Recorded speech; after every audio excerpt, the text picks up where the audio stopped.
Hi all. ഇന്നലത്തെ market analysis video കണ്ടവർക്കൊക്കെ ചെറിയൊരു profit കിട്ടിയിട്ടുണ്ടാകുമെന്ന് വിചാരിക്കുന്നു. കാരണം ഞാൻ പറഞ്ഞ ലെവൽ എന്താ വെച്ചെങ്കിൽ 25,500 ഞാൻ പറഞ്ഞ ലെവൽ. അത് ബ്രേക്ക് ചെയ്ത് മുകളിലേക്ക് പോയാൽ നമുക്ക് ട്രേഡ് എടുക്കാമെന്ന് പറഞ്ഞു. അപ്പോൾ ഓപ്പണിംഗ് ആയത് തന്നെ അതിന് മുകളിലാണ്. ശേഷം നന്നായിട്ട് ഒരു 5 മിനിറ്റ് ക്യാൻഡിൽ അതിന് താഴെ ക്ലോസ് ചെയ്തു. പിന്നീട് അവിടെ നല്ലൊരു കൺസോൾട്ടേഷൻ തന്ന ശേഷം കുറച്ച് കഴിഞ്ഞാൽ അത് ബ്രേക്ക് ചെയ്തു. ആ സമയത്ത് ഞാൻ ട്രേഡ് എടുത്തു, സി സൈഡിലേക്ക് ട്രേഡ് എടുത്തു. പക്ഷേ അത് കുറച്ച് മുകളിലേക്ക് പോയ ശേഷം തിരിച്ചു വന്നു. അതെന്താ വെച്ചാൽ എൻ്റെ ട്രെയിലിംഗ് എസ് എൽ ഹിറ്റായി.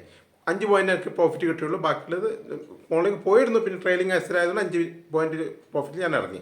പിന്നെ അതേ പോയിന്റിലേക്ക് വീണ്ടും വന്നില്ല മാർക്കറ്റ്. ആ സമയത്ത് വീണ്ടും ഞാൻ ഒന്ന് ബൈ ചെയ്തു. അതിന് 10 പോയിന്റ് കിട്ടി. ഞാൻ ആകെ ഇന്ന് കിട്ടി 15 പോയിന്റ് മാത്രം. 2 ട്രേഡിലായിട്ട് 15 പോയിന്റ് മാത്രമേ എനിക്ക് ക്യാച്ച് ചെയ്യാൻ പറ്റുള്ളൂ. അതിനുശേഷം മൂന്നാമത്തെ പ്രാവശ്യം വന്നിട്ടാകുമ്പോൾ ചെറുതായിട്ടൊന്നുകൂടി മുകളിലേക്ക് പോയ ശേഷം എന്തായി, നല്ല ഡൗൺ സൈഡ് തന്നു. പക്ഷേ അത് എനിക്ക് ക്യാച്ച് ചെയ്യാൻ പറ്റിയില്ല. കാരണം അതെൻ്റെ ട്രേഡിൽ ഇല്ലാത്തൊരു ഇതായിരുന്നു. എൻ്റെ ട്രേഡിംഗ് മെത്തേഡിൽ, അതായത് ഇന്ന് എൻ്റെ ട്രേഡിങ്ങിന് അനാലിസിൽ അത് ഉണ്ടായിരുന്നില്ല. അതുകൊണ്ട് ഞാൻ എടുത്തില്ല. കാരണം എനിക്കൊരു പ്ലാൻ ഉണ്ടാകും. ആ പ്ലാനിലുള്ള ട്രേഡ് മാത്രമേ ഞാൻ എടുക്കാറുള്ളൂ. അത് ചെറിയൊരു റിസ്ക് വെച്ചിട്ട് അത്യാവശ്യം നല്ലൊരു റിവാർഡ് വെച്ചില്ലെങ്കിൽ ട്രെയിലിംഗ് എസ് എൽ വെച്ചിട്ട് എസ് എൽ ചെയ്യും. അപ്പോൾ ആ രീതിയിൽ ട്രേഡ് ചെയ്യില്ല. കാരണം എൻ്റെ ട്രേഡിൽ നമുക്ക് അത്രയും ചെയ്യാൻ വേണ്ടി പറ്റുള്ളൂ. അല്ല, നമുക്ക് കൃത്യമായ ലെവലുകൾ നമുക്ക് പറയാൻ പറ്റില്ല. ഏകദേശം സപ്പോർട്ട് എടുക്കുന്ന ലെവൽ 25,500 നമുക്കറിയാം. അവിടെ പല പ്രാവശ്യം സപ്പോർട്ട് എടുത്തായിരുന്നു മാർക്കറ്റ് കണ്ടിട്ടുണ്ട്. നമ്മൾ പറഞ്ഞ ലെവലിൽ പല പ്രാവശ്യം മാർക്കറ്റ് സപ്പോർട്ട് എടുത്തു. പക്ഷേ അതിന് ശേഷം മുകളിലേക്ക് പോയിട്ടില്ല. മാർക്കറ്റ് ചെറിയൊരു മൂവ്മെൻറ്റ് മാത്രമേ. കാരണം ഇന്ന് കോൾ ഓപ്ഷൻ, അതായത് ഓപ്ഷൻ സെല്ലിങ്സിൻ്റെ ഒരു ഡാറ്റ കിട്ടും നമുക്ക്. കോൾ ഓപ്ഷൻ സെല്ലേഴ്സ് കൂടുതലായിരുന്നു, പുട്ട് ഓപ്ഷൻ സെല്ലേഴ്സ് കുറവായിരുന്നു. പൊതുവെ നമുക്ക് ഡാറ്റ കിട്ടുന്നുണ്ട്. ആ ഡാറ്റയിൽ പൊതുവെ അങ്ങനെ. അപ്പോൾ ഒരു ബിയറിഷ് ട്രെൻഡ് ഓൾറെഡി ഉണ്ടായിരുന്നു മാർക്കറ്റിൽ. എങ്കിലും ആ ഒരു നല്ലൊരു സപ്പോർട്ട് ആയതുകൊണ്ട് ചെറുതായിട്ടൊന്ന് മുകളിലേക്ക് പോയിന്നേ ഉള്ളൂ. ആ ട്രേഡ് മാത്രമേ ഇന്ന് എടുത്തുള്ളൂ. ചില ആൾക്കാർ ചോദിക്കുന്നുണ്ടായിരുന്നു ഞാൻ വീക്കിലി പൊസിഷൻ എന്തുകൊണ്ടാണ് നേരത്തെ എക്സിറ്റ് ആയതെന്ന്. അതിൻ്റെ വീക്കിലി പൊസിഷൻ എന്ന് വെച്ച് കഴിഞ്ഞാൽ വെള്ളിയാഴ്ച ഉണ്ടാവും, ബുധനാഴ്ച വരെ ഞാൻ സാധാരണ ഹോൾഡ് ചെയ്യാറുണ്ട്. അത് 2 സൈഡ് ഞാൻ സെല്ല് ചെയ്യും. കോളും സെല്ല് ചെയ്യും, പുട്ട് സെല്ല് ചെയ്യും. ഇപ്രാവശ്യം ഞാൻ സെല്ല് ചെയ്തത് 25,700 കോളും 24,900 പുട്ടുമാണ് സെല്ല് ചെയ്തത്. എനിക്ക് അപ്പോഴേ വെള്ളിയാഴ്ച തന്നെ ഞാൻ പറഞ്ഞു കോൾ സൈഡ് സ്റ്റോപ്പ് ലോസ് അടിക്കാൻ സാധ്യതയുണ്ടെന്ന് എനിക്ക് തോന്നുന്നു പറഞ്ഞു. അതിനുശേഷം തിങ്കളാഴ്ച ആയിട്ടാകുമ്പോൾ കുറച്ച് മാർക്കറ്റിൽ നിന്ന് മുകളിലേക്ക് പോയി കുറച്ചൊന്ന് കോൾ സൈഡിലേക്ക് കുറച്ചൊരു പ്രീമിയം കൂടി. അപ്പോൾ ചൊവ്വാഴ്ച ആകുമ്പോഴേക്ക് ഒന്നും കൂടി ഇതായി. അപ്പോൾ ആ സമയത്ത് എനിക്ക് തോന്നി, തിങ്കളാഴ്ച എന്ന് തോന്നിയത് എന്താ വെച്ചെങ്കിൽ മാർക്കറ്റിൽ മുകളിലേക്ക് പോകാൻ സാധ്യതയുണ്ട് എന്നൊരു തോന്നലുണ്ടായിരുന്നു.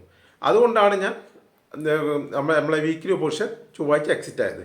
കാരണം ഞാൻ നോക്കുമ്പോൾ ചൊവ്വാഴ്ച ആകുമ്പോഴേക്ക് എനിക്ക് അത്യാവശ്യം നല്ലൊരു ഡി കെ കിട്ടും. അത്യാവശ്യം നല്ലൊരു പ്രീമിയം എനിക്ക് ലാഭമായിട്ട് കിട്ടും.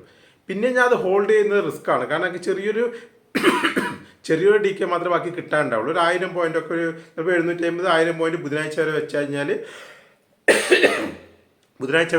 എനിക്ക് ഒരു ലോട്ടിൽ കിട്ടുമായിരിക്കും. ഈ ചെറിയ ലാഭത്തിന് വേണ്ടി ഞാൻ എടുക്കുന്ന റിസ്ക് കുറച്ച് വലുതാണ്. മാർക്കറ്റ് ഇൻ കേസ് 2 ദിവസം കൺസോൾട്ടേഷൻ ആയതാണ്. അതുകൊണ്ട് ഇൻ കേസ് ഏതെങ്കിലും സൈഡിൽ നല്ലൊരു മൂവ്മെൻറ്റ് തന്നാൽ എനിക്ക് ലോസ് വരും. ആ ലോസിന് താങ്ങുന്നതിനേക്കാളും അത്രമാത്രം റിവാർഡ് എനിക്ക് കിട്ടുന്നില്ല. അതുകൊണ്ട് ഞാൻ എന്ത് വിചാരിച്ചു, മുമ്പ് തന്നെ എക്സിറ്റ് ആവാം. പക്ഷേ ഇന്ന് എന്തായി, മാർക്കറ്റ് വീണ്ടും കൺസോൾട്ടേഷനായി.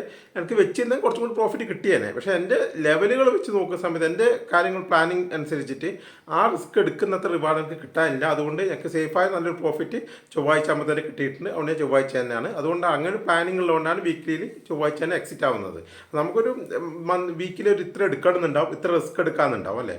ആ റിസ്ക് ഇപ്പം റിസ്ക് എടുക്കാൻ നമുക്ക് പ്ലാൻ ഉണ്ടാവും. ആ റിസ്കിനേക്കാൾ കൂടുതൽ വരുന്ന സാധ്യത ഉണ്ടെന്നുണ്ടെങ്കിൽ നമ്മളത് ഒഴിവാക്കുന്നതാണ് നല്ലത്. പിന്നെ എന്താ വെച്ചെങ്കിൽ നമുക്ക് അതിന് മുമ്പുള്ള ദിവസമാണെങ്കിൽ ഞങ്ങൾക്ക് എന്തായാലും ബുധനാഴ്ച ട്രേഡ് എക്സിറ്റ് ആയേ പറ്റുള്ളൂ. അതുകൊണ്ട് തന്നെ ചൊവ്വാഴ്ച ഞാൻ എനിക്കൊരു സ്റ്റോപ്പ് ലോസ്, വലിയൊരു സ്റ്റോപ്പ് ലോസ് അടിച്ചു കഴിഞ്ഞാൽ എനിക്ക് അഡ്ജസ്റ്റ് ചെയ്തിട്ട് പുട്ട് സൈഡിൽ നിന്ന് എനിക്കൊന്ന് അഡ്ജസ്റ്റ് ചെയ്ത് പ്രീമിയം കളക്ട് ചെയ്യണമെങ്കിൽ ഞാൻ കുറേ കയറ്റി വെക്കേണ്ടി വരും പുട്ട് സൈഡ്. ഈ സമയം എന്താക്കും, ബുധനാഴ്ച ആകുമ്പോഴേക്കും എനിക്ക് പ്രീമിയം ഡി കെ കിട്ടണമെന്നില്ല. ചിലപ്പോൾ മുകളിലേക്ക് ഒരു മാർക്കറ്റ് താഴേക്ക് വന്ന പുട്ട് സൈഡിലും പ്രീമിയം കയറും. അപ്പോൾ ഞാൻ ഒന്ന് ട്രാപ്പ് ആവാൻ സാധ്യത കൂടുതലാണ് അങ്ങനെയുള്ള മാർക്കറ്റിൽ. മുമ്പ് അങ്ങനെ ഉണ്ടായ അനുഭവമുണ്ട്. അതുകൊണ്ടാണ് ഞാൻ അങ്ങനെയുള്ള മാർക്കറ്റിനെ ശ്രദ്ധിക്കുന്നത്. കാരണം മുമ്പത്തെ അനുഭവങ്ങളാണ് നമുക്ക് പിന്നീട് അത് പാടായിട്ട് മാറുന്നത്. അപ്പോൾ ഇങ്ങനെ ഒരു മൂവ്മെൻറ്റ് മുകളിലേക്ക് വന്നതിന് ശേഷം ഞാൻ കോൾ സൈഡ് എക്സിറ്റായി പുട്ട് സൈഡ് കയറ്റി വെച്ച് കഴിഞ്ഞാലും നമുക്ക് മാർക്കറ്റ് പെട്ടെന്ന് താഴേക്ക് വന്നാലും ബുധനാഴ്ച ആകുമ്പോഴേക്ക് എനിക്കത് എക്സിറ്റ് ആകാൻ പറ്റില്ല. കാരണം വെച്ചാൽ ലോസിൽ എക്സിറ്റ് ചെയ്യേണ്ടി വരും. അതൊരു റിസ്ക് നിൽക്കേണ്ട വിചാരിച്ചു. കാരണം നമുക്ക് പ്രോഫിറ്റ്, സേഫായ പ്രോഫിറ്റ് ഉണ്ടാകുമ്പോൾ തന്നെ നമുക്ക് ഇറങ്ങാമെന്ന നിലക്കാണ് ചൊവ്വാഴ്ച ഉച്ചയ്ക്ക് തന്നെ ഞാൻ അത് ഇറങ്ങിയിരുന്നു. പിന്നെ ചോദിച്ചതെന്ന് ചില ആൾക്ക് നിങ്ങൾ എല്ലാ പ്രാവശ്യവും വീക്കിലിയിൽ 2 സൈഡ് സെല്ല് ചെയ്യാറുണ്ടോ? ഇല്ല, എല്ലാ സമയവും സെല്ല് ചെയ്യാറില്ല.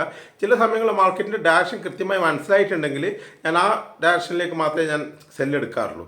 മറ്റേ ഡയറക്ഷനിലേക്ക് എടുക്കില്ല. ഇല്ലെങ്കിൽ എന്ത് ചെയ്യുന്നത് വെച്ചെങ്കിൽ ലോട്ട് സൈസ് അഡ്ജസ്റ്റ് ചെയ്യും.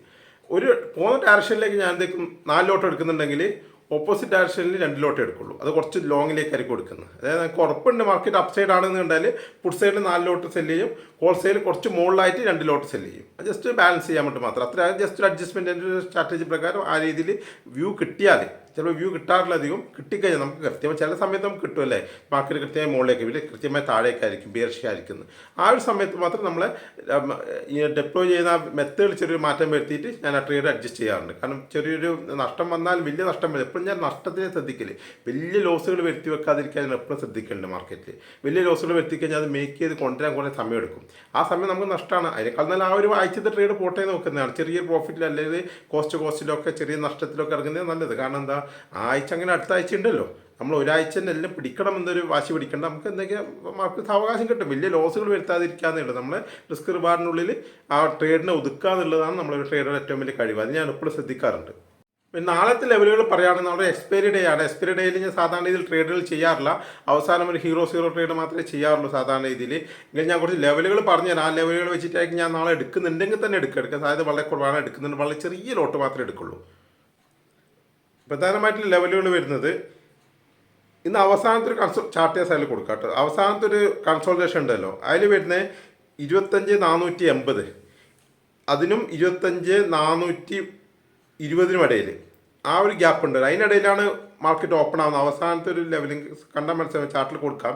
25,420 25,480 ആ ഒരു ലെവലിനിടയിലാണ് മാർക്കറ്റ് ഓപ്പൺ ആവുന്നതെങ്കിൽ ഏതെങ്കിലും സൈഡിലേക്ക് ബ്രേക്ക് ചെയ്ത് നമുക്ക് ആ സൈഡിലേക്ക് ട്രേഡ് എടുക്കാം. അത് മുകളിലേക്ക് ബ്രേക്ക് ചെയ്താൽ സി സൈഡിലേക്ക് എടുക്കാം, താഴേക്ക് ബ്രേക്ക് ചെയ്താൽ പി സൈഡിലേക്ക് ട്രേഡ് എടുക്കാം.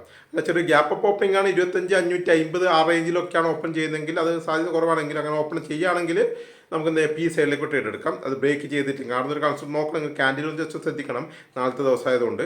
അപ്പം പി സൈഡിലേക്ക് ട്രേഡ് എടുക്കും. മാത്രമേ നാളെ ശ്രദ്ധിക്കേണ്ടത്, നാളെ കുറച്ച് സമയം അവിടെ കൺസോൾട്ടേഷൻ ആയാൽ തന്നെ നമ്മൾ ഡിക്ക് നല്ലോണം വരുന്നതാണ്. അതുകൊണ്ട് വലിയൊരു പ്രോഫിറ്റ് കിട്ടാൻ സാധ്യത കുറവാണ്. പിന്നെ നല്ലൊരു ഗ്യാപ് ഡൗൺ ഓപ്പണിംഗ് ആണെങ്കിൽ 25,360 25,350 ആ റേഞ്ചിലൊക്കെ ആണെങ്കിൽ ചെറിയൊരു കോൾ സൈഡിലേക്ക് ട്രേഡ് എടുക്കാവുന്നതാണ്. അങ്ങനെ കുറച്ച് ലെവലുകളേ ഉള്ളൂ നാളെ ഞാൻ കൊടുക്കാൻ സൈഡിൽ. നിങ്ങൾ അതൊന്ന് ആ ലെവലുകൾ നോക്കിയിട്ടൊന്ന് ട്രേഡ് ചെയ്യാൻ വേണ്ടി നോക്ക്. മാക്സിമം ഞാൻ നാളെ മാക്സിമം ഒഴിവാക്കും ട്രേഡ്. ഉണ്ടെങ്കിൽ തന്നെ ചെറിയ ലോട്ടിൽ മാത്രമേ എടുക്കുള്ളൂ. ആ റിസ്ക്, അതായത് ആ പ്രീമിയം മൊത്തം മാർക്കറ്റിൽ കൊടുക്കാൻ റെഡി ആയിട്ടുള്ള പ്രീമിയം, അതായത് ഇപ്പോൾ ഒരു 30 രൂപയുടെ 40 രൂപയുടെ ഒരു ഓപ്ഷനാണ് ഞാൻ ബൈ ചെയ്യുന്നതെങ്കിൽ അത് സീറോ ആവുന്നവരെ ഞാൻ അത് പിടിച്ചു വെക്കും. അല്ലെങ്കിൽ കൃത്യമായ സ്റ്റോപ്പ് ലോസ് ഉണ്ടെങ്കിൽ ഞാൻ ഒക്കെ നല്ലൊരു വ്യൂ കിട്ടി പെട്ടെന്ന് അത് ഞാൻ എടുത്ത ട്രേഡ് തെറ്റായി പോയി 100% ഉറപ്പായെങ്കിൽ ഞാൻ ചിലപ്പോൾ 20 സ്റ്റോപ്പ് ലോസിൽ ഇറങ്ങുകയും ചെയ്യും. ആ ഒരു പ്രീമിയം മൊത്തം കൊടുക്കാൻ റെഡി ആയിട്ട് ഞാൻ എന്തായാലും ഇറങ്ങുള്ളൂ. അതിന് മുമ്പ് ചിലപ്പോൾ എക്സിറ്റ് ആകുമായിരിക്കും, എങ്കിലും പ്രീമിയം കൊടുക്കാൻ റെഡി ആയിട്ട് ആ ഒരു ക്വാണ്ടിറ്റി, അതായത് എൻ്റെ റിസ്കിനുള്ള ക്വാണ്ടിറ്റി മാത്രമേ നാളെ ഞാൻ എടുക്കുള്ളൂ എന്ന്.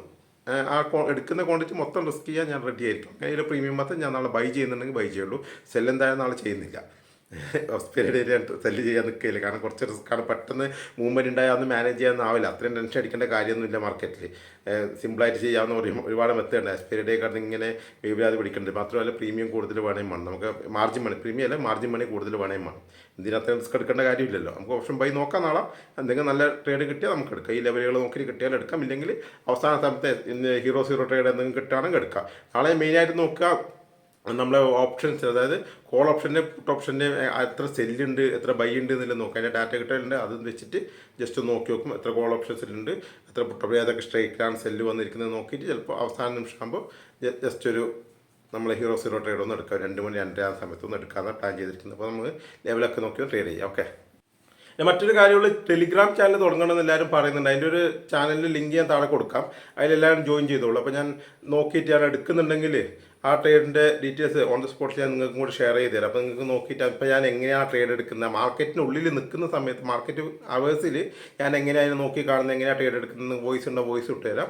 ആ സമയത്ത് നമ്മൾ എങ്ങനെയാണ് ആ മാർക്കറ്റിനെ കാണുന്നത്, ആ ലെവലുകൾ എങ്ങനെയാണ് നമ്മൾ ഉപയോഗിക്കുന്നത്. ചില ആൾക്കാർക്ക് കമൻറ്റിൽ ചോദിച്ചിട്ട് കണ്ടു, നിങ്ങൾ എങ്ങനെയാണ് ലെവലുകൾ ഉപയോഗിക്കുന്നത്, എങ്ങനെയാണ് നിങ്ങൾ ലെവലുകൾ വരക്കുന്നത്, അങ്ങനെയൊക്കെ ചോദിച്ചു. അത്തരം ഡീറ്റെയിൽസൊക്കെ ഞാൻ ടെലിഗ്രാം ചാനലിലൂടെ ഞാൻ ഡീറ്റെയിൽസ് ആയിട്ട് ഓരോ ദിവസമായിട്ട് പറഞ്ഞുതരാം. അപ്പോൾ നിങ്ങൾക്ക് മനസ്സിലാവും. കുറച്ച് ദിവസം ഒന്ന് ഫോളോ ചെയ്ത് കഴിഞ്ഞാൽ തന്നെ നിങ്ങൾക്കും കൂടി മനസ്സിലാവും എങ്ങനെ അത് ഉപയോഗിക്കണം, കൃത്യമായിട്ട് എങ്ങനെ പിടിക്കണം, എങ്ങനെ സ്റ്റോപ്പ് ലോസ് കൃത്യമായിട്ട് വെക്കുന്നു. അതൊക്കെ ഞാൻ ഡീറ്റെയിൽസ് ആയിട്ട് പറഞ്ഞുതരാം. അപ്പോൾ എല്ലാവരും ടെലിഗ്രാം ചാനലിൽ ജോയിൻ ചെയ്യാൻ വേണ്ടി ശ്രമിക്കാം. ഓക്കെ.